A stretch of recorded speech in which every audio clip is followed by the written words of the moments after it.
Yeah, well, let's dig in. Hello, everybody. I'm David Cooks, and I tell you what, we know that paralysis can take on many forms. It can be physical, like mine. It can do anything you put your mind to. And what we try to do is feature stories that go from difficult places to fulfilling purpose. What seems impossible can be done by From you. the Bronx to Broadway and beyond, she has traveled to over 50 countries. She has a passion for financial literacy. May knock you down, but don't let it stop you. She has starred in Hair, The Color Purple, Disney's Princess and the Frog, Little Mermaid. She's also performed for President Barack Obama and First Lady Michelle Obama.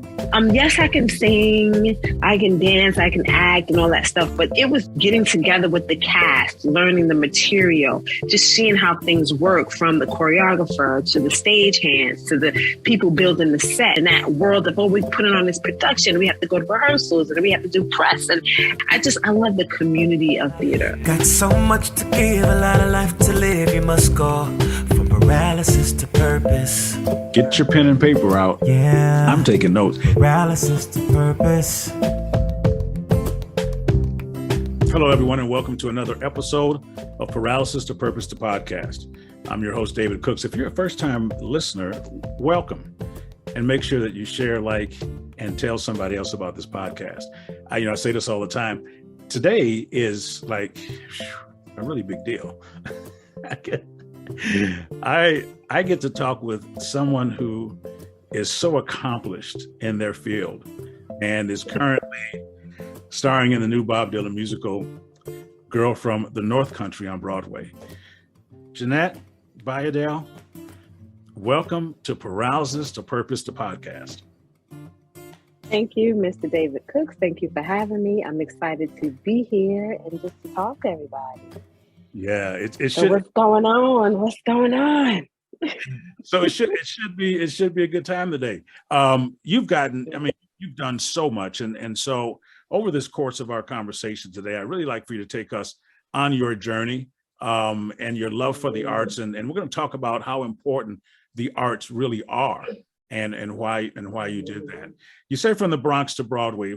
Let's talk about growing up and when you first really fell in love with what you do now. Yes. So I grew up in the Bronx, in the Northeast Bronx. I have two older sisters and a younger brother. We grew up in church. I grew up in an African church. My parents are from Haiti. So it was a West Indian church, but the pastor was African. A lot of West Indians there. And that's where I started singing at a very young age. I sang with my sisters. Then I went to junior high school in the Bronx as well. And it was there that I started to really develop my voice. And my older sisters were known as the ones that could sing. And I was like the little one trying. They're like, you're singing off pitch. You're not singing right. But of course, I eventually learned. And then I would say from the end of after junior high school, I went to High School of Performing Arts in Manhattan, the Fame School. And from junior high school to high school, I was more interested in being a rapper. I was heavy into hip hop. Like that was my thing.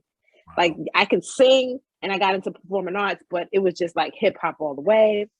But once I got to performing arts and I was introduced to musical theater, because I was a vocal major, and one of my classes that I took was audition prep. And it was there that I learned about theater and getting a headshot and a resume and like learning these songs from different shows that was in theater. That was not a part of my world in the Bronx.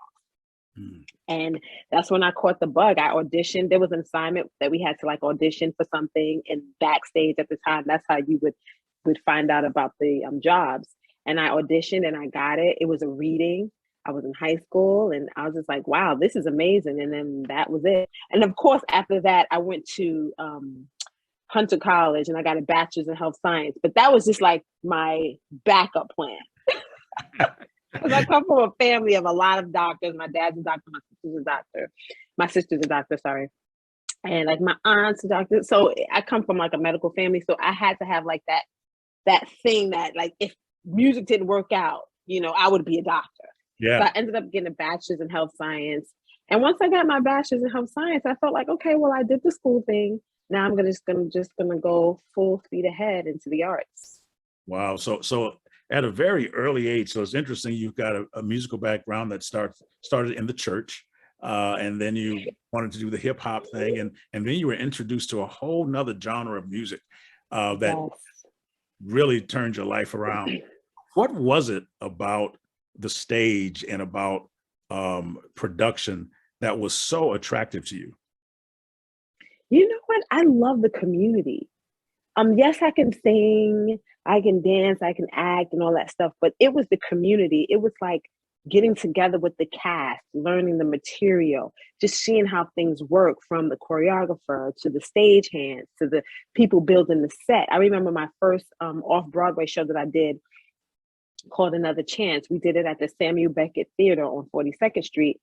And I still remember the smell of the wood, of the building of the stage, and just meeting new people in that world of, oh, we put it on this production, we have to go to rehearsals and we have to do press. And I love the community of it.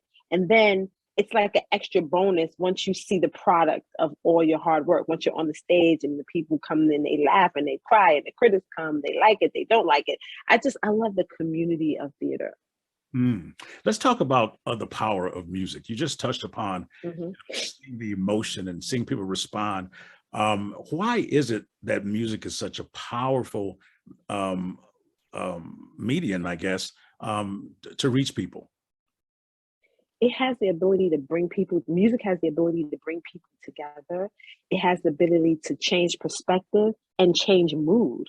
You know, it can shift, it helps shift any atmosphere, you know, whether it's church, whether it's theater, whether it's in the bedroom with your wife, or, you know what I mean? It shifts atmospheres, you know, and it helps, it brings back, it solidifies events, you know, where you can listen to music from years ago and you could remember, oh, I remember this song. It reminds me of when mama used to cook so-and-so in the kitchen, or when we used to clean the house on Sunday.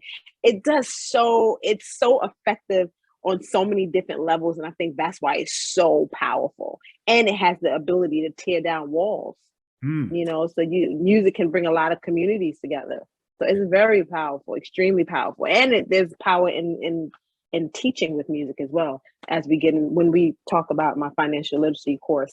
But music plays a huge role in that. It helps stamp thoughts and ideas in heads and helps you remember things and retain information. So music is extremely powerful.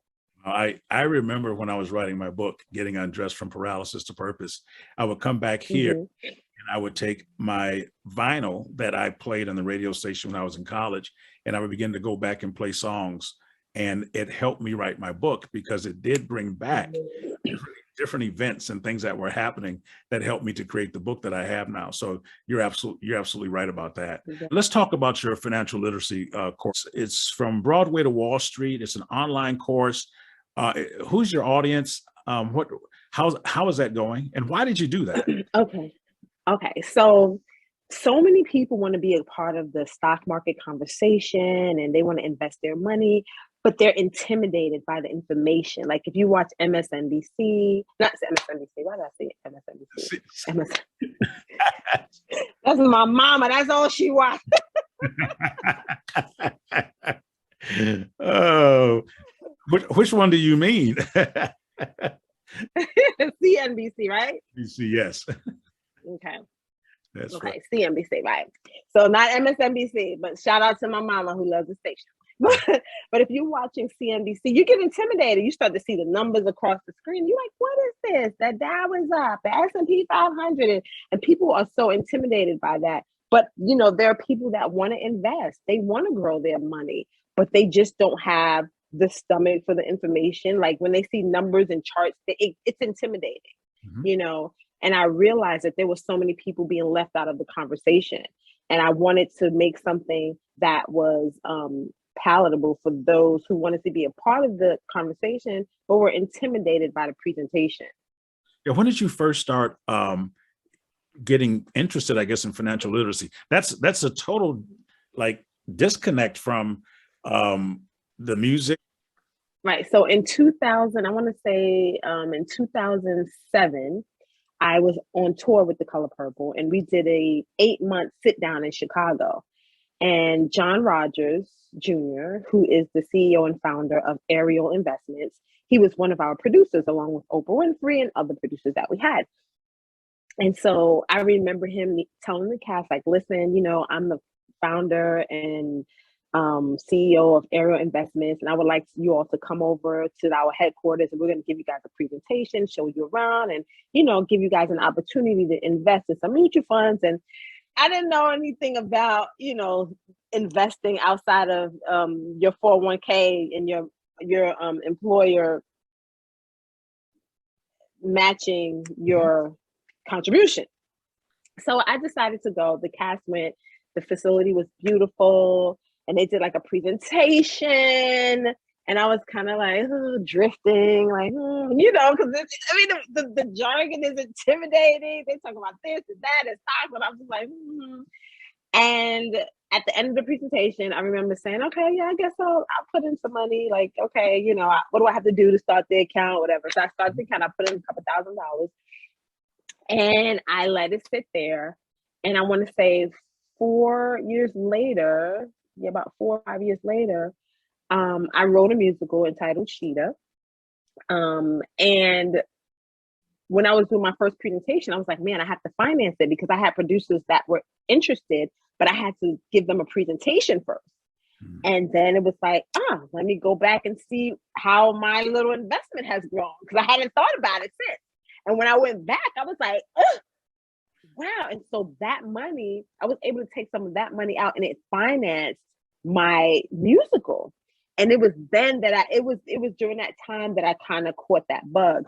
And then later on, I was introduced to I wanted to get into like investing, real estate and stuff like that. And I stayed at this inn in Rhode Island, and the owner of the inn, it was like a bed and breakfast, like a huge bed and breakfast. And the owner, I was telling him, like, I want to get into investing and real estate. And he was like, just day trade. And I was like, day trade? What is that? I know about putting money stuff. What do you mean day trade? And so he started to break it down, and he's like, there are 11 sectors. And I'm like, 11 sectors? I'm like, So it was very intimidating when he was trying to teach it to me. But he was the one who introduced the whole day trading to me.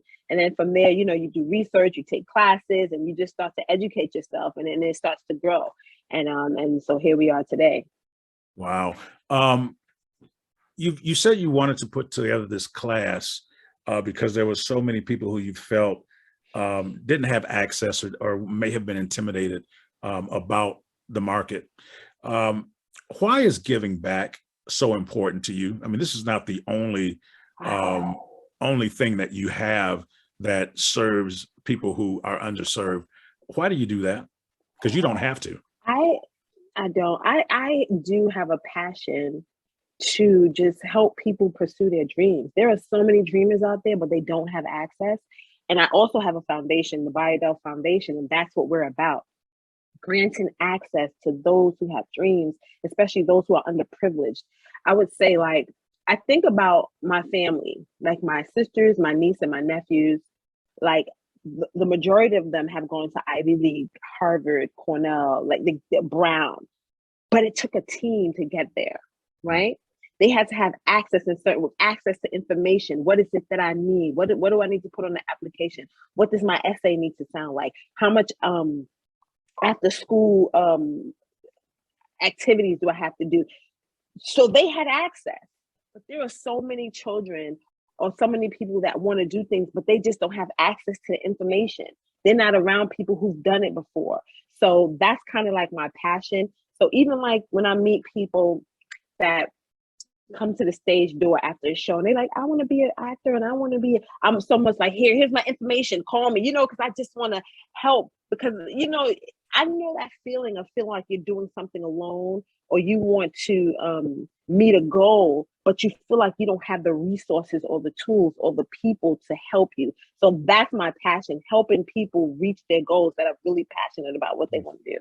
I want to talk about your family a little bit, because you talked about that a couple of times now, or you mentioned Your parents are from Haiti. I think that's what you said earlier. Were they first generation immigrants here? Yes. And could you talk about what that was like for them in your eyes as a child, as you watched them navigate in a new country? My mom and dad, they are very motivated, passionate. And like my dad, he came to this country when he was probably about, I want to say maybe 24, 25. My mom came when she was 14. And school was everything for them. So my dad came here, he got his degrees, he ended up going to medical school. My mom came and she ended up getting 2 master's degrees. And I grew up with my mom being a CEO. So I was just I feel like we had no choice but to just be successful, because we watched them go to school and just rise and continue to rise, and not only rise, but bring the rest of our family up with them, giving them jobs and stuff like that, sending them here to this country, sending for them from Haiti and bringing so many other family members back here and helping them get into school. So they were just great at helping not only us, the kids, but our extended family, and being successful. That's really amazing. In this day and age of where there's so much struggle and things going on, I often want to talk to people about success and what were the keys to success, what were the steps to getting there. And you talked about having access, which is important. But I want you to talk about something that you've done, and you started off in high school with that. And that's the importance of capitalizing or taking advantage of whatever opportunity that you've been given. And here's the thing, what I've learned is go where the door is open. Don't take opportunities and encounters for granted. You want to maximize of every relationship. And when I was younger, it was kind of harder for me to see that. But of course, as you grow and you're like, oh wow, networking is important. You don't just have an opportunity to have it, you do the opportunity it's done. You're in that space so that you can connect with other people, help other people, empower other people. There are people that are going to empower you. You know what I mean? So I feel like as I've gotten older, I've gotten better with it. But I thank God that as a child, I kind of just did that. I went where the door was open. And I was like, I'm auditioning and I'm getting these jobs. This is cool. Well, let me go with this. I didn't try to go against it. I went with it. So you begin to find your purpose in something that I don't want to say the word is easy, because easy is not the right word, but the doors were opening and they continued to open. And you were like, maybe I should go down this path instead of, forcing yourself to do something that you were not designed or called to do. And right. That is a great message. This would be a great place to take a quick break. And when we come back, I want to talk about what you're doing currently, and also how you were able to navigate through the pandemic when we went into shutdown mode, because I think how you did that may help some other people. We'll be right back with Jeannette right after this. We hope you're enjoying Paralysis to Purpose, the podcast. Be sure to follow us on Facebook, Instagram, Twitter, and TikTok at Paralysis to Purpose for more updates. Also, check out David's website at davidcookspeaks.com to learn more about his mission and purchase his book, Getting Undressed, From Paralysis to Purpose. Hello, everyone, and welcome back to Paralysis to Purpose, the podcast, with our guest, Jeannette Bayardelle. And she's been amazing. If you go back and listen to the first part again, because I'm telling you, she was dropping all kind of gems for us. Jeannette, let's transition now to what you're currently doing in terms of acting and performing. You're currently starring in Bob Dylan's, the new Bob Dylan musical, Girl from the North Country. And I've had a chance to listen to some of the musical clips and that kind of stuff. And I love it because, again, that album that he produced is one of my favorites of all time. And how did you get connected there? But let me just say this. We're going to go back to Girl from the North Country. But Girl from the North Country was the last musical to open on Broadway before the shutdown. Okay. So we had our opening night, and then like 3 days or 4 days later, Broadway shut down. Yeah. Wow. So, and then when we came back, then, you know, of course we came back, and now we're on a hiatus now, and we're coming back in April. So during the shutdown, the thing about the shutdown that was great for me is that the year before the shutdown, I was on this mission, like this investment. Like I was like building my business credit. And I was going, as they say, I don't know if they say that in where you from, but when we say going ham, basically I was just like all about my money and trying to invest and save and just, but you know, you're doing all of this, but you don't know why there's an urgency for what you're doing. So by the time the shutdown happened, I thank God that finance wasn't the thing that had me worried, because I had set so many things up that I was like, cool, you know, and I knew, oh, okay, I'm going to be day trading. And you have that thing where you can do stuff in the market, and you had these investments and you can live off your investments. So that was a good thing. But as you know, I took that time to, I think I learned to play the guitar, but I did learn to play the guitar, like play. I took classes. I wrote like a book. I wrote screenplays. Like I was doing everything. I think people may not understand the value of having time. And one of the things I told many people during the pandemic was, well, all those things that you wish you had time to do, well, you have time to do them right now. So what is your excuse? And you were able to reach into all of your skills. You're not just, I'm listening to you, you're not just a performer. I mean, that's one of the things you do. But you've been talking about investing in real estate, and you've been writing in other things. Why is it important for people to empty themselves of all of their gifts? Why does that make a difference? Well, I know that when you don't want to limit yourself. If I listen to like what people said around me, or just went based on maybe some skills that I can do, I can cook, but that doesn't mean that I should be a chef, right? So I can sing, but that doesn't mean that that's the only thing I can do. I can act, but I start to dig deeper, and I understood that I'm a creator. Like that's my gift. But I explore to figure that out. You know what I mean? Like I could have settled for just being in somebody's play, in somebody's musical, and been happy and just wait for people to come and hire me. But there was something inside of me that's like, no, there's more. There's stories that I want to tell. And I started to see things differently. And instead of waiting for somebody else to see what I saw, I just created it. And so that's what I continue to do. I continue to create. So even when it came to my online course, Introduction to the Stock Market course, that was like, I had never seen anything with animation and music, and I had never seen anything like this before. So, but I create it. It's like I pull it, like I pull it from the heavens, and I create it and I make it happen. And I don't worry about, oh, well, nobody's ever done this. I just do it. And that's one of the, I realized that that's where my strength is, creating. It's interesting you would say that. One of our previous guests, Butta B. Rocker out of Atlanta, who's also a performer, and she said the same thing about herself during the pandemic, that she's a creator.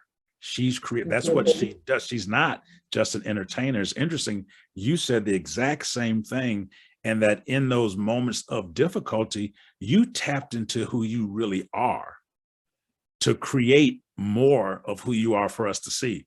And I just think that's amazing. I know my time during the pandemic, and I had been ill and had some sepsis and some other things. And so I was on the shelf for a while, and I didn't know what I was going to do. And I started taking classes for investments and those types of things, and did a 16-week series on my book from people who read it. And then now we've got a podcast in addition to speaking. So I I understand that, and I do appreciate it, and I do appreciate the importance of keeping your mind occupied, because if you don't, you end up in trouble. The interesting thing about the pandemic, especially for people in the arts, and I would say for myself, is that wasn't anything new as it pertains to having your job be shut down. Okay. That's kind of how Okay. things go. You get in the show, it closes, or you move on, your contract's up. You're always going from job to job. And so I have developed this skill where when I'm in a job, once I'm in it and we're running, I'm on to the next thing, creating the next thing. So most of the things that I've created, they were birthed while I was doing something else, if that makes sense. Yes. Like I was in Hair on Broadway when I developed my new musical Sheeta, because Hair was having some difficulties. I was like, okay, this looks like this may be closing soon. I need to get on it. Then when I was in Sheeta, I created my web series, I Take Thee Zoe. So it's like, and even now at Girl from the North Country, like I could see, like, listen, okay, we got this. I know my lines, but what's the next thing? What am I going to focus my attention on? And that's how Broadway to Wall Street was birthed out of that. So I feel like the pandemic, it wasn't foreign to me as it pertains to like a shutdown. Yep. Yeah. So you're in the business of having to always rebrand and recreate and start over. That's what you have to do. Always. Yeah, I call that getting undressed and changing clothes. What has been most gratifying to you being on Broadway and doing that type of work? What's been most gratifying? The most gratifying to me, as I say, it's the community. I love to work with great people on great projects that people are passionate about, the director, the actors, the management. And that was one of the things that I loved about Girl from the North Country. I started with Girl from the North Country back in 2017, I believe. I got a call from my agents and they were like, hey, they're doing a new Bob Dylan musical and they want to know if you're available on Monday to do the reading. And I was like, I don't know. I don't really listen to Bob Dylan music. I don't know. And my agents were like, I think you should take this one. And I was like, okay, let me go. Let me do it. So I did a reading. And that's when I met Connor McPherson, who's the writer of the show and the director. And I just remember being in the room learning the material. And I thought I didn't know Bob Dylan music until you start to hear it. And you're like, oh, wait, he wrote that? Oh, wow. And so it started to feel so familiar to me. And it started to bring up so many different emotions in me. And I was like, wow, this is pretty amazing. And we did the reading for like a week. And it was then that I knew that I was part of something special. I didn't know what was going to come of it or anything. And then I want to say a couple of months later, they were like, we're going to be doing a run at the Public Theater. They want me to come back to do this run. I think the run was like 4 or 5 months. And so I was like, hey, okay, great. So we did the run. And I mean, like we were sold out. And it was just really good. I got a chance to meet Bob Dylan. I spent like 45 minutes with Bob Dylan. Bob Dylan is not really known to be meeting anybody. Right. But so I spent like 45 minutes with him and he talked about his family, the song, how he loved us in the show and how he loved the song. He mentioned the song that I sing in the show is True Love. And he's like, Jeanette, True Love sounds so good. I'm like, I know, I sing that song in the show. Right? He's like, yes, I know. I'm like, okay, I'll just check it. But he was so kind, so sweet. He loved his family so much. Just hearing him talk about his kids, it was just like, wow. And he was just so regular. And so I developed, and the cast was just amazing. So I developed all of these wonderful relationships. And then from there, the process of going to Broadway, it's a little political because you have to get a Broadway house. And we thought we were going into one theater and we thought it was a done deal. And then like right before we closed at the Public, they were like, the theater was given to another show. And so we had to wait a year. Oh, wow. Until we got our theater. So we waited a year and then we got into our theater. And then what happens? COVID hits, right? So we open, we get a chance to open, we get rave reviews from the New York Times, everything, rave reviews. COVID hits. So now we have to wait 18 months. Was that like a year? Yeah, like a year and a half, right? We come back. And then, things are going good. And I have to say, at this time, the producers, I just love our family, Girl from the North Country family, because, they know I deal in the prophetic and all of that. So, I'm always the one like, listen, because when COVID first hit, nobody was paying attention to COVID, nobody. And I was going to company's management's office like, listen, this show's going to shut down. And they were like, Jeannette, Broadway would never shut down. What are you talking about? And I literally was like, listen, we should do some videos because we're going to have content. It happened. And they were like, she was right. Then we had an event this summer, right before we opened again. And I'm like, listen, guys, it ain't over. And they like, Jeannette, what's going to happen now? And I'm like, listen, it ain't over. So I'm giving them dates. And then again.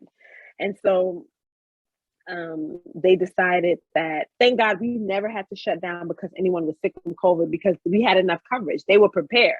They were like, okay, well, if something does pop off, we have enough we're going to make sure we hire more understudies. So we were well prepared. That building was well prepared. After that, then they came to us and they said, listen, with everything that's going on with COVID, we're just going to step back and we're going to come back in April. And we're changing theaters. And I thought that was a blessing, actually, because I felt like, listen, we don't know how bad this thing is going to get. And let's regroup. And I felt like it was a disservice to us because people are coming to see the show with that cloud over their head, like that. Am I going to catch, like everybody's like this. And then you come into work and you find out the person that you were on stage with had tested positive for COVID today. And then you're like, oh God, it was just a lot. Thank God we were PCR tested every day. And the system we had the ventilation was great. So nobody was catching COVID from anybody at the job, but there were people catching it from outside. You know what I mean? Yeah. So, yeah. but Wow. But it went well. The system they had in place worked well. It's just that we needed to take a pause. And so now we're on a pause and we're planning to come back in April. How long a run will the show take? I mean, how does that work? A lot of times with musical, it's open-ended. So as long as people buy tickets, that's as long as you stay open. Oh, okay. Yeah. Okay. But with a lot of plays, it'll be limited engagement. It'll be until a certain date, but musicals are normally open-ended. Okay. What has been your greatest challenge in this industry?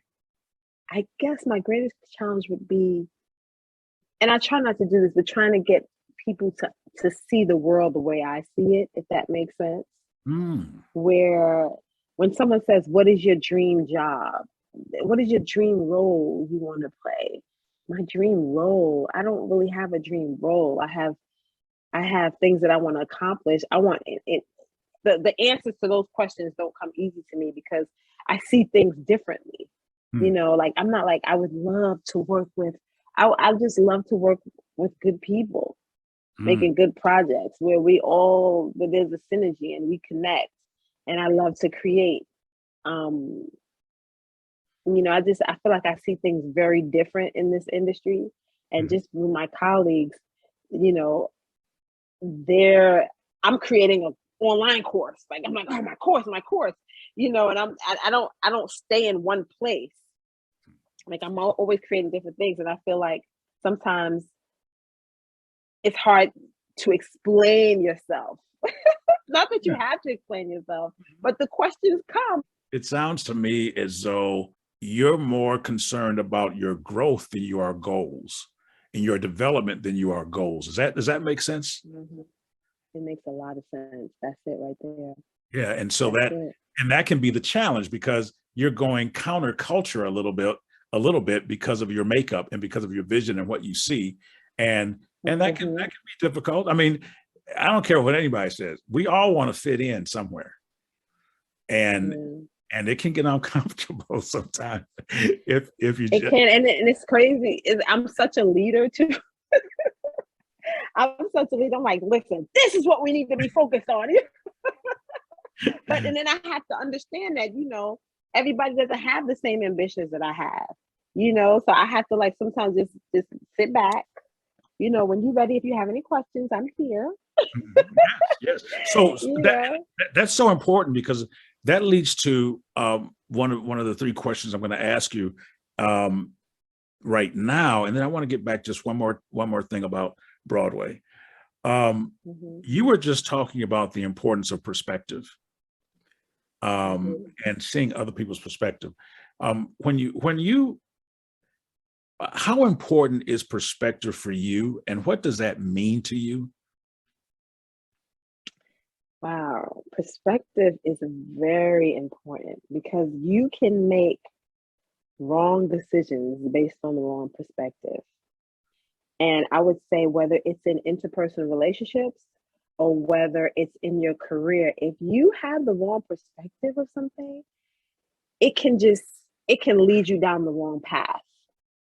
And I can give a clear example about relationships. So I'm single, I'm not married, but I think about the times when I broke up with someone, and there was one particular person. So every time I made the decision to say, okay, this is not going to work, it was always the right decision.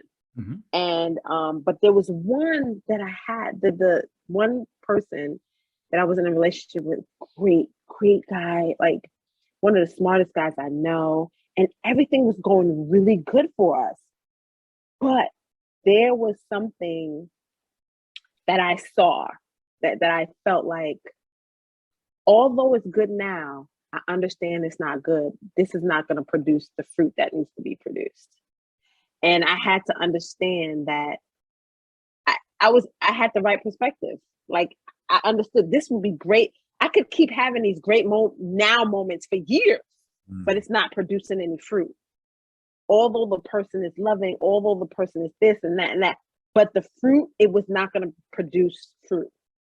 And so I made my decision to leave that relationship, not because it didn't feel good at the moment, because it was great, just great person, have fun. I mean, but I knew it wasn't going to produce fruit.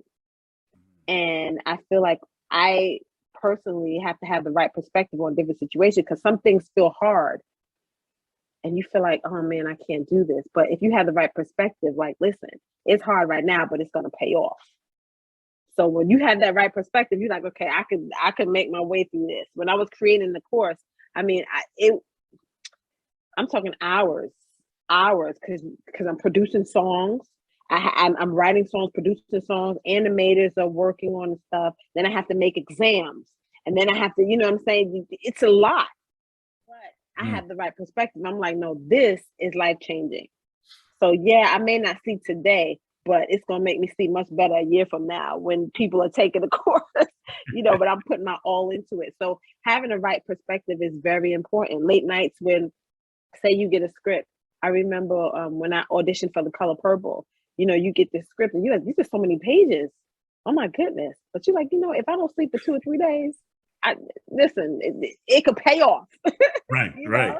So having the right perspective of anything, it'll push you through those hard times. Wow. And it'll help you not look at the good times as being, oh, this is so good. This is so good. Sometimes it's good, but it's bad. And you just need to step back if you have the right perspective. You touched on perseverance and what you were just talking about right now too. How important has that been on your journey in Broadway and other things? But perseverance, to me, it's how bad do you want it? How much do you want to work for it?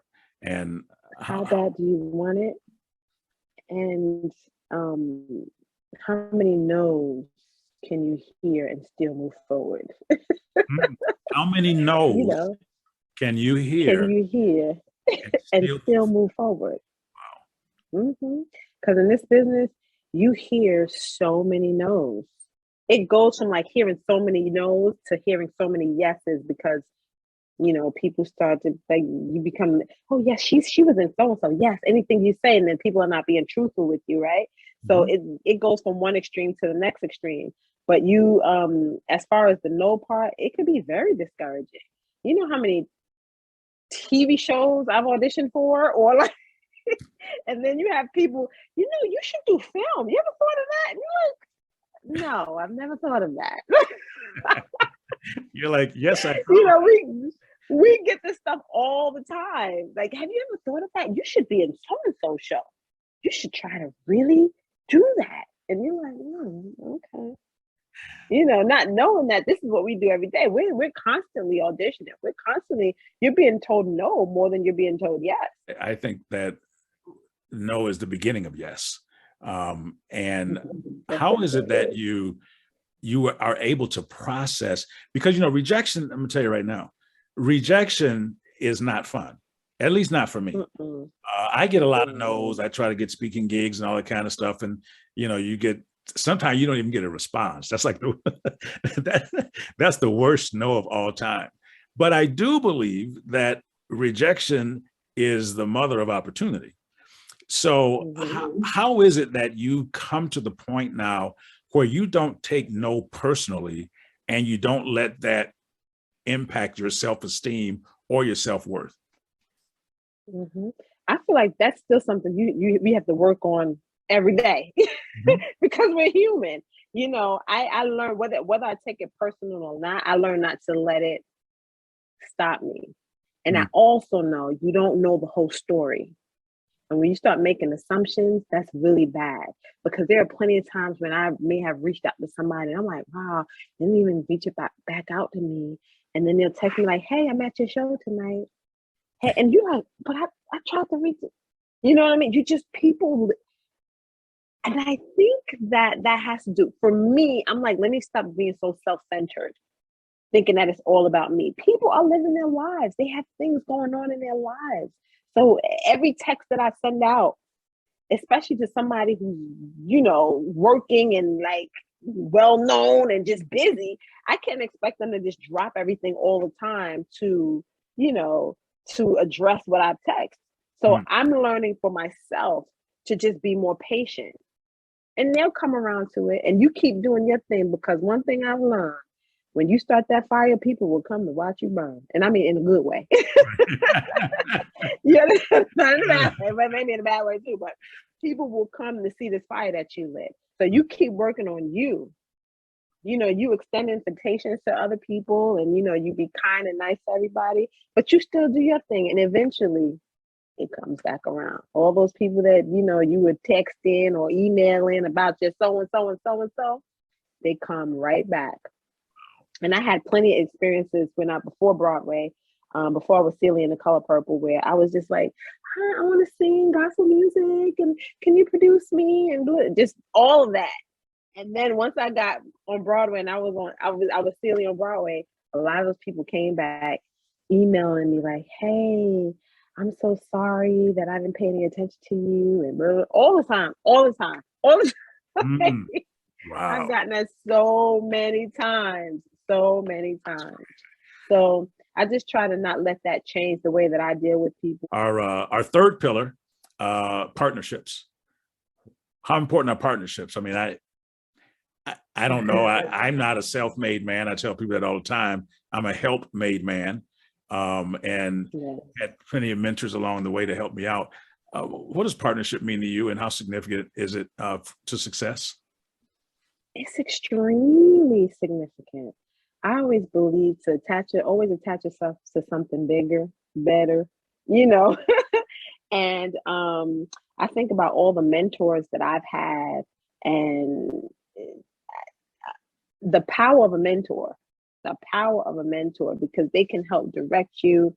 And I'm someone that's I'm outgoing, but I'm to myself. When it comes to asking for help, I'm not really like, hey, help me. I'm just not that. So I'm like, I can do it myself. I can make it happen myself. But through my mentors, the mentors that I have, they showed me like the power of networking. the power of putting resources together and getting together and, you know, being able to bounce stuff off of people who have been where you're trying to go. You know, when I did my musical Sheeta, Andy Samberg, who was one of the producers of Hair, I went to him and I was like, listen, I have this idea. And I partnered with him. And that made that, and because I partnered with him, you know, we were able to do what we did with the show. I've had just mentors that I've traveled with that I've partnered with them, where I would, one of my mentors that I love dearly, Dr. Cindy Trim, she took me on a road with her. Like I wasn't doing theater. I didn't do Broadway for like 3-4 years because all I did was travel with her. And that learning experience was just like, it was, I don't know where you could get that type of education. You traveled the world together. It's kind of funny how you just slipped it out, Dr. Cindy Trim. For those of you who don't know who that is, Google her. That's my mom. I'm her baby girl. She loved me the best. She loved me the most. So we have this ongoing joke, but yes, she has just been just everything. Like she taught me so much. And listen, I'm grateful for her. You don't need 20 million partners, but you need the right ones. And whatever the that right partner is, the right partner, it helps you considerably. Before we go, and this has been fantastic today, Jeannette, what is your most memorable moment on stage? When I look at this, you know, you've got so many things on here. Sister Act is on here. Color Purple is on here. Hair is on here. Rock of Ages. I mean, there's so many things that you've been involved with. Is there one moment that really stands? It doesn't even have to be, it can be back in high school or whatever, but what's that one moment that really stands? Okay. I was doing The Color Purple and we were on, Michelle Williams was Suge, I was Celie, and we were on stage and I'm cursing Missa. I cuss you, Missa, until you do right by me, everything, you know, I'm doing a cuss. And I'm looking at him and he's just like this. And I'm like, this is a good cussing that I'm doing, but I need to talk to him because he has me worried. I've never seen him respond to my curse in this way. Like, what is going on with this guy? Why is he like responding this way? And then I just look in his eyes and I'm just looking like, oh, he's not good. Like, he's really not good right now. And I just go up to him and I just grab him. Mind you, the audience is not realizing like, right. And they thinking like, and I just grab him. And then Michelle, she hears Michelle, Roba Kando Robo. So she's speaking in tongue like, she don't care. She just like, listen, I'm finna call on Jesus. I'm going into tongues right now. Wow. And then they end up holding the curtain. But that moment was just, it just lets you know that sometimes when you're on stage, you have to be I'm very aware with what's going on with my cast or what's going on with who, because we go through so many things. Think about you on stage for all these hours. You could get a stomach ache. You hurt yourself. You cut yourself. But you're trying to keep the show going. And I can just tell, like I was looking at him like, no. And I felt like me grabbing him and letting him fall on me was just like allowing him to just like, just say like, look, it's okay. We're going to stop the show. It's okay. Wow. It is okay. Show done. But that's one experience that stands out to me. And I feel like because of things like that, I'm very aware with what's going on with my cast or whoever I'm on stage with. Because like I said, I love cast, I love community. So yeah, so that's one story that stands out in my mind. Well, you know what? That's a life-saving story. So I mean, that's life-saving story. He ended up being okay. He was on a diet. He's okay. Okay. Another story would be, and see, the stories that stand out in my mind are times when we have to save a show. You know, one time I got out on stage and they forgot to play me my key because I would sing this song a cappella, and they didn't play the key. And it was important because I would sing a cappella and then we would go into the song. So if you're not on pitch, like you are, like this is not good. And so I get out there and I'm like, they didn't play me the note. I don't know what the note is. And I said, oh, well, And so I'm supposed to go, a vision of Serena's goes to Peter, or whatever it is. And I was like, a vision of Serena's. I just started to speak it. And when I tell you the cast that was off stage, they were backstage just laughing. But I love moments like that because that's the beauty of live theater. It's like whenever you get into something that's strange, you have to try to save it until you can't save it. And you just, you have to think quick on your feet. So I love that about live theater. That's fantastic. I'm gonna give you the last word before we sign off. For the people that are listening and they are trying to figure out what to do next, how to manage through this adversity that we're in, could you? What would you tell? What would you tell them?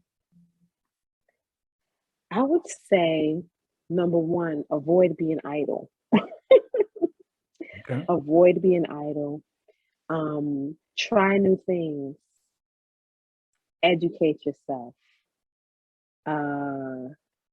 You kind of have to get lost in something new because it takes you out of the reality of what we're going through, but it also gives you hope. And you're like, oh, wow. So use this time as an opportunity to grow and get distracted in your growth. And use this opportunity to learn something new, explore. Mm-hmm. Okay. Yeah, do something you've never done. Yeah, you said get lost in something new. I love it. Get lost in something new. Yeah. Well, look, this has been great. There's so much that we've covered today, and we could go for another hour. I mean, you're with just talking about just the shows you've done. But you know what? I wanted people to understand that you're not just a Broadway performer, that you're a human being. That you're a human being that has a lot of other interests as well. But I also know that you're a role model for young women that look like you, and that's important too. And you take that seriously. If people would like to follow you, get a hold of you, what would be the best way for them to do that? The best way for you to do that is you can go to my website, which is JeannetteBayardelle.com, JeannetteBayardelle.com, or Instagram, J Bayardelle, that's my handle, Twitter, J Bayardelle. If you're interested in learning about the stock market, BroadwayToWallStreet.com, Broadway to Wall Street, and Facebook, Jeannette Bayardelle. Okay. Well, thank you so much. And for those of you that are listening, check out the class. I'm sure it's outstanding. The whole thing with animation and stuff, being involved in that's I got to go look at it now because you got to go check it out. You got to check it out. Yeah, I've never seen anything like that. I may have class before, but not like with stuff moving around and all that. So so again, thank you so much for your time. And this is David Cooks reminding you until next time on Paralysis to Purpose, the podcast, that your ability to endure is always greater than your willingness to endure. You can do anything you put your mind to. Thanks for tuning in to Paralysis to Purpose. Don't forget to follow us on social media at Paralysis to Purpose on Facebook, Instagram, Twitter, and TikTok. To purchase his book, visit davidcookspeaks.com. Be sure to tune in next time for more inspiring conversations with David Cooks. Now, we had this rule amongst us as young men that we would not get high on our own supply. And one night, a good friend of mine, who's also like a mentor to me, appeared to buy drugs from me. Very casually, I sold my mentor, my friend, drugs. And when he left, I stood there on that block and I think I probably cried. And I said, if I could sell my friend drugs after we made a pact that none of us would be on drugs, I could sell my mother drugs. Next time on Paralysis to Purpose. David welcomes Matima Solwazi. And I said, I have to do something better. I have to get out of this. But I did not know what to do because that was all I knew. Paralysis to purpose.